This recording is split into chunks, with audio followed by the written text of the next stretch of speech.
and good evening. I'm Melissa Idris. You're watching Consider This. This is the show where we want you to consider and then reconsider what you know of the news of the day.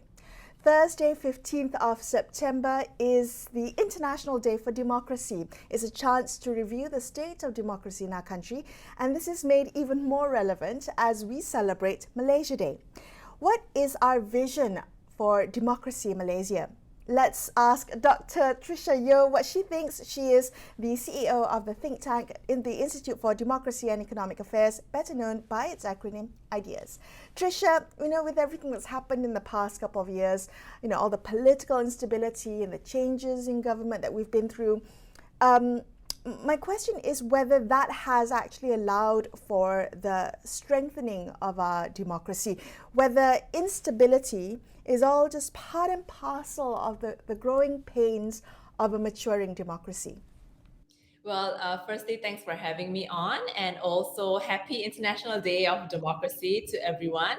Something that we should not miss to celebrate, but it's a really apt time to be talking about this. I think in the past, we've always been used to having a single party dominating Malaysian politics. And, even so, it's still very interesting to watch the transformation of UMNO itself. They say all roads lead to UMNO because many splinter parties have come out of the party over the years. So up to 2018, as I said, Malaysia was very used to having this dominant party authoritarian regime rule the country, where the party and the state were one and the same. So I think really it's only been post 2018, and of course you saw signs of that in the 10 years prior to 2018, but it was really only post 2018 that at the national level, Malaysians were able to experience fully what it meant to have a fledgling democracy find its feet. And I don't think it's really landed on the ground just yet. So academics try to come up with all these kinds of terms. People like the term democratic consolidation, but I know that there's also disputes amongst academics as to whether or not this truly is democratic consolidation, because it really, what it looks like from the outside, I think, would be closer to just democratic fragmentation as well. So, I think the point is that we haven't really found what it takes to have a truly well-functioning democracy in Malaysia. I think we're still trying to locate that for ourselves.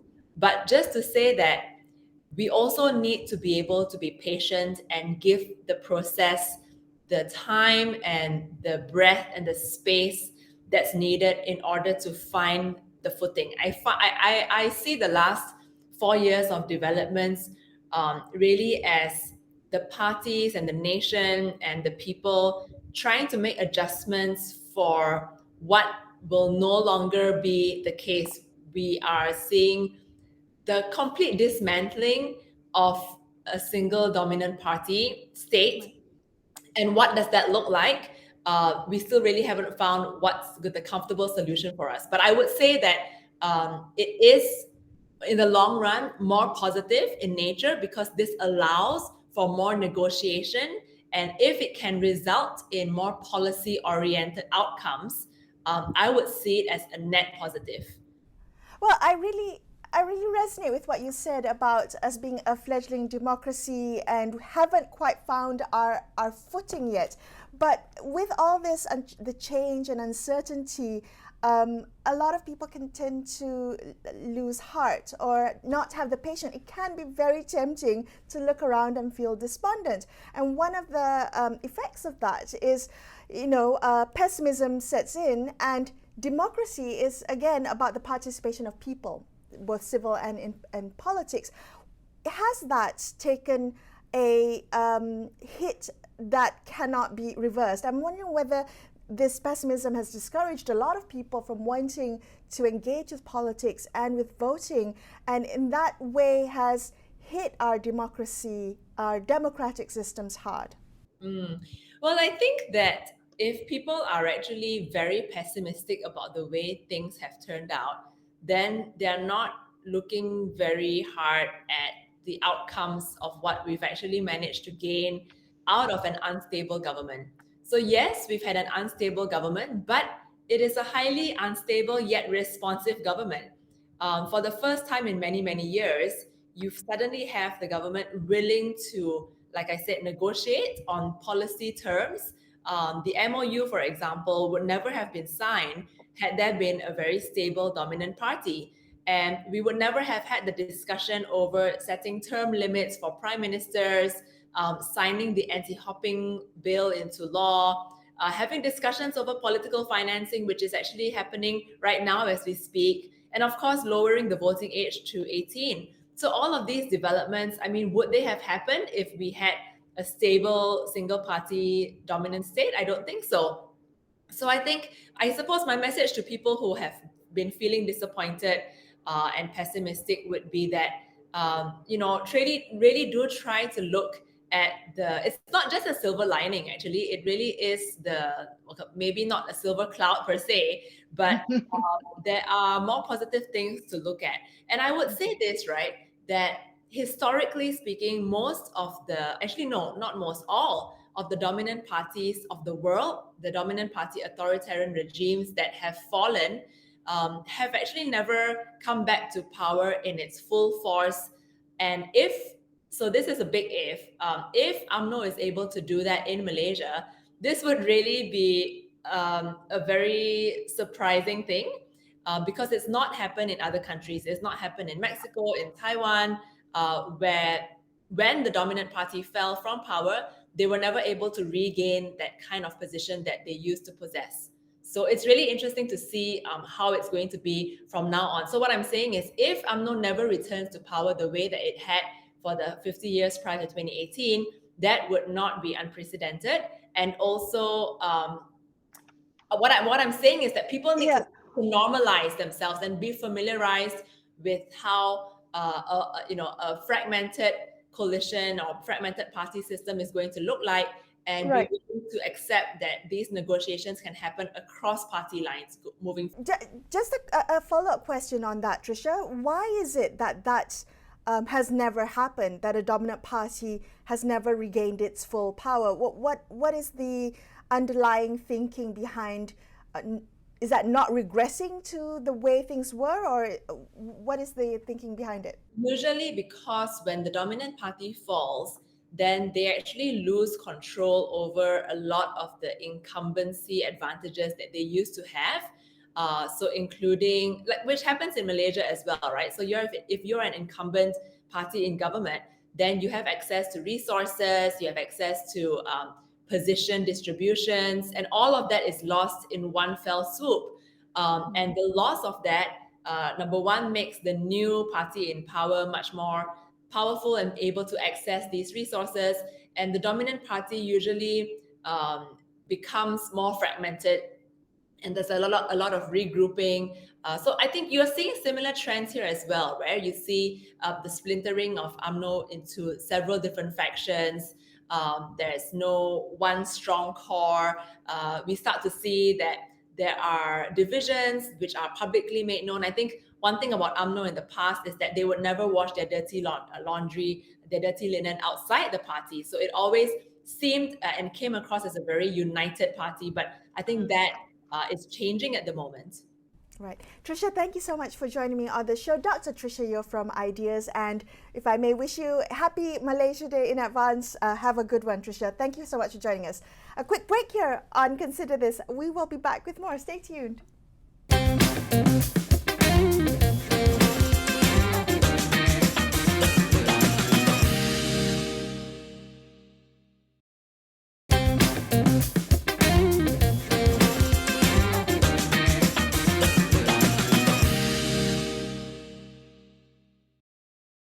Hi, welcome back to Consider This. I'm Melissa Idris. On the show tonight, we are reflecting on the state of the nation and looking ahead to our vision for democracy in Malaysia.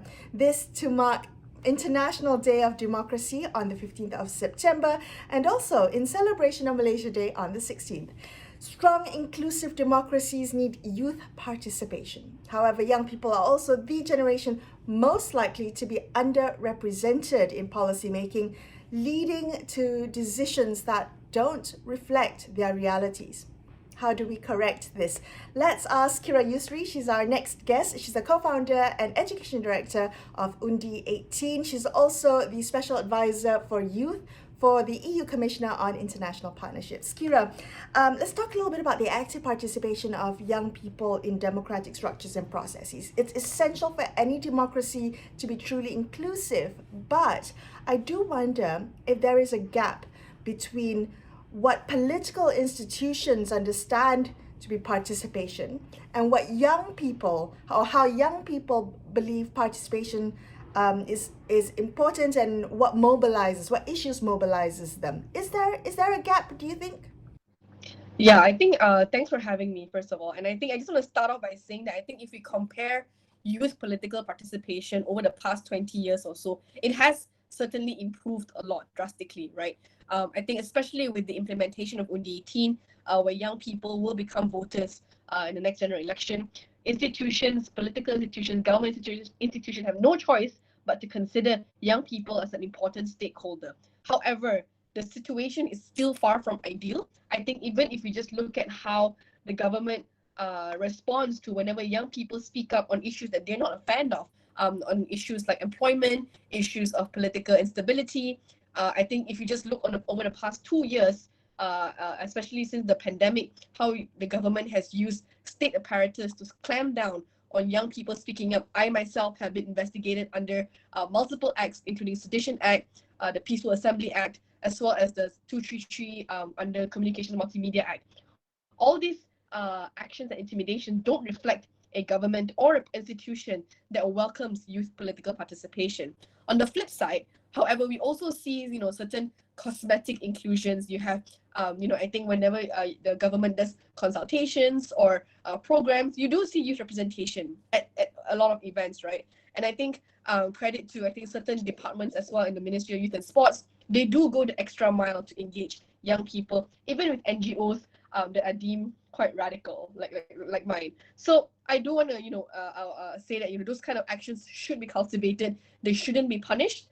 Universities as well play a very key role in cultivating this environment and these hubs to allow for a more holistic youth participation. But I think if we really want to welcome young people speaking up, young people being involved, the government could first of all drop the 4 charges against young people for protesting and for speaking up, because peaceful assembly, the right to protest, the right to assemble is something enshrined in our federal constitution. So young people, using that opportunity to have a platform shouldn't be punished for it.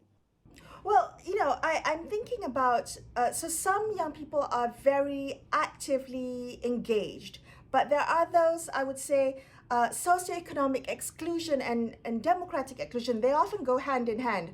So the youth who are struggling with disadvantages are generally less active citizens, and have less trust in institutions. How would you address this? Because again, in encouraging democratic participation, you have to first look at some of the issues the barriers that prevent young people from exercising their citizenship. Yeah, I think in my years of working with young people, you see certain patterns, or certain how certain groups can speak up over the others, and how young people can still feel left out even in events or programs organized by fellow young people. And I think it's a work in progress and something that we constantly have to remind myself and learn and unlearn from. How do we include more Borneo youth in our conversations? When we talk about employment, talk about the economy, how do we include young people who work as gig workers? How do we include young people who run their own businesses, right? Whether it's ranging from Instagram shops all the way to startup companies. And these are all young business people. And it shouldn't just be people who have received tertiary education or university education to be able to participate in this discussion and discourse. I think this is where, for me, the personal becomes political, right? Every effort we take to increase youth participation, whether it's in the topic of something unpolitical as employment, can become political, because what are policies in place, either by government or by companies, to ensure that young people's interests are protected? So this is why it's very important for us to advocate for ourselves. And I think as Malaysia, if we want to recognize ourselves as a democratic country, if we want to press forward to be a country where it accepts and is inclusive, we have to not just advocate for ourselves, but advocate for others as well who may not have the same voices as us. So I think that's one focus that youth advocates must consider when we go forward in pushing continuing the work that we do. Well, you speak to a lot of through your youth advocacy. You speak to a lot of people outside of the Klang Valley, Kira. When you have, and I understand you also participate in kind of nationwide charamas. Now that we are on the road to GE15, what are you hearing from them, particularly in terms of trust in democracy, particularly in terms of optimism for our country? What are you hearing? I think at its core, Malaysians are very optimistic people. We're hopeful, right? If we're not hopeful, I think our country would be regressing right now. The fact that we can still despite despite COVID, despite this political power play that is out of the control of many of us, we still persevere, we still go on, and we still stand up for our rights and what we want. It's something that's very, very hopeful and very optimistic to me, right? One of the reasons why we start this nationwide not just ceramah but also like engagements in different states, like flash mobs, like mini protests, is to also, for me, is a way, it's a different form of voter education, right? How do we hear people on the ground in an unconventional way rather than just organizing town halls and forums? So I think the responses we receive, when we give the platform to young people in those areas to speak up, their concerns and their worries are actually, similar across the board. Young people in Johor, young people in Selangor have similar concerns: employment, education. How do they, work to be able to put food on their table? How do they support their family? When they graduate university, will they be able to get a job?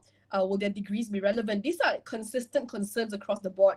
And no matter which government is ruling or state government is ruling in those areas. So in terms of trust in democracy, trust in elections, most importantly, with elections coming up, I think one concern that we definitely have is the voter turnout rate.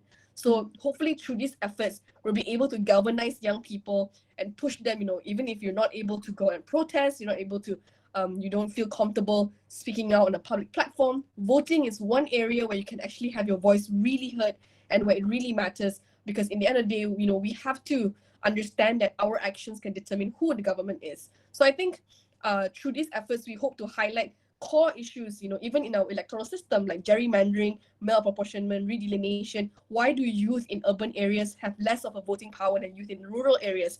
These are all important conversations that, so far have been quite technical and academic. So we want to marhainkan these conversations by going down to the ground and explain to them why it's important to go home and vote. Why it's important to, while you live in KL, you must return home and vote for the better, because every vote matters in the larger scheme of things. Yeah. Kira Yusri of Undi 18, always a pleasure talking to you. Thank you for your Thank you time. so much, Melissa. We're going to take a quick break here and consider this. We'll be back with more. Stay tuned.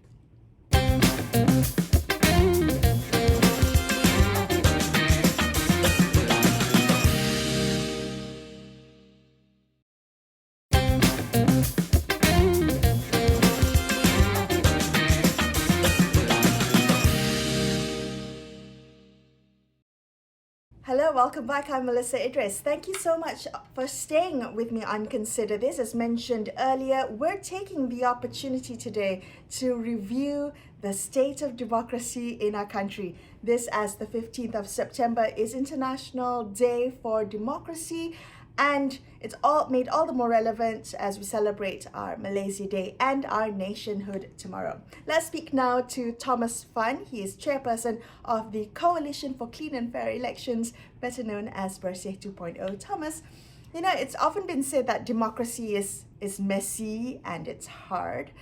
How would you view the political instability and the political changes that we've been through? Do you view it as part of a maturing democracy? Where do you see the state of the nation today? Thank you, Melissa, for having me. Yes, indeed, democracy does seems to be chaotic, noisy, disorganized, and hard to get things done. But I think the alternative to that is really some form of authoritarian government. And some people say, what's wrong with that? The problem with that is that that's where the people voices will not be heard, and the people's right will not be respected. And I think at the end of the day, the dignity of the people will not be upheld. So democracy is always a work in progress, and I think our country is certainly, I mean, we can be frustrated and upset, but we are a young country, really, um, and just 60 years old. Uh, so I would say that what has been taking place in the last uh, 12 years or so, where there is a movement towards change, where we saw finally the end of the Barisan National Government. Now, not wanting to sound like I'm being partisan, but I think the very fact that people could, through the ballot box, effect a peaceful change of government, I think speak volumes about our democracy. That while it is not perfect, it is flawed. The ballot box is still the best way, because the last thing that we want to see is actually people um, taking to the street Mm. in a All violent right. way to overthrow a corrupt government. So we didn't Well, see that as a work in progress. Well, I take your point about the ballot box being a way to exercise your democratic right, right? One of the most important ways we can participate in our democracy. But, there has been a lot of apathy lately, Thomas. Are you concerned that voter apathy is going to be a serious concern, might undermine our democracy, particularly as we are on the road to the next general election? Awesome. That was a major concern, I think, of Brazil. I would say up to the 23rd of August. I think when Najib Razak was sent to jail, I think people kind of like was taken aback in a pleasant way, but that sort of turned around the whole mood of the people on the ground. As we have been hearing and seeing ourselves, people are now upbeat again about election, because they realize that it was the election, it was their coming out to vote in GE14 that finally held the former prime minister to account for what he did, and now it's been proven by the court that he pilfered and plundered public fund and sent to jail. I think that restores people's hope and confidence in our system. Do you think that momentum might be able to be sustained until the next general election? I believe so. And of course, shortly after that, his wife Rosma was also convicted. Though it may be a while before if the conviction is upheld, see her go to jail. But I think that is was a big push, I think, in restoring people faith in our system, which include the judiciary. The political system, of course, is still has many flaws, but we also are seeing some reforms along that way. All right. Okay. So you do see grounds for optimism, despite what some people might paint the picture as, it's a pessimistic time for the country. Not too long ago, there were notions of a failed state, or a lot of despondency among Malaysians and also Malaysians who are abroad. Do you see grounds for optimism, Thomas? I always see grounds for optimism. If I can't see them, I dig deeper until I see them. And I'm not really. I think I believe that we have a broken system, but it can be fixed. It can be fixed, and that's why we push for institutional reforms that basically fix some of these loopholes and broken system, so that the country can once again, be stabilized, and we have government that are accountable to the people. That is so important, because if we don't fix that, we cannot fix anything else. Thomas, thank you so much for joining me on the show today. Thomas Fan from Bersih 2.0, wrapping up this episode of Consider This. That's all I have for you tonight. I'm signing off for the evening, but I would like to wish everyone happy International Day of Democracy. Also, happy Malaysia Day. Thank you so much for watching, and good night.